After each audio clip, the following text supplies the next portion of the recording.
Selon nos enquêtes réalisées avec l'appui des partenaires, environ 3 femmes sur 10, soit 29,9%, sont victimes de violences physiques depuis l'âge de 15 ans, dont 66,7% de la part de leur mari ou partenaire.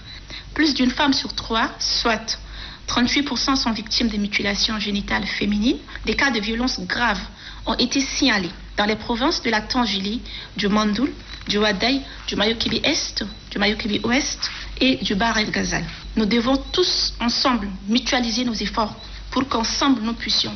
dès maintenant, commencer à mettre fin à toutes ces formes de violence à l'égard des femmes. Je saisis aussi cette opportunité pour remercier, au nom de toutes les femmes tchadiennes, le président du Conseil militaire de transition, le général des corps d'armée Mamad Idriss Déby Itno, président de la République, chef de l'État, pour son engagement très personnel et pertinent à l'égard des femmes, mais aussi pour sa sortie et sa prise de position officielle pour dénoncer, punir et demander que justice soit faite à toutes les femmes victimes des violences.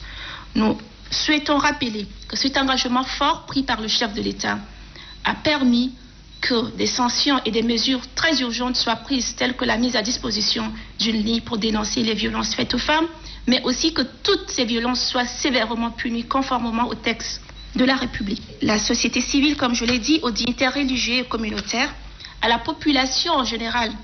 d'appuyer et d'aider le gouvernement pour dénoncer, mais aussi pour arrêter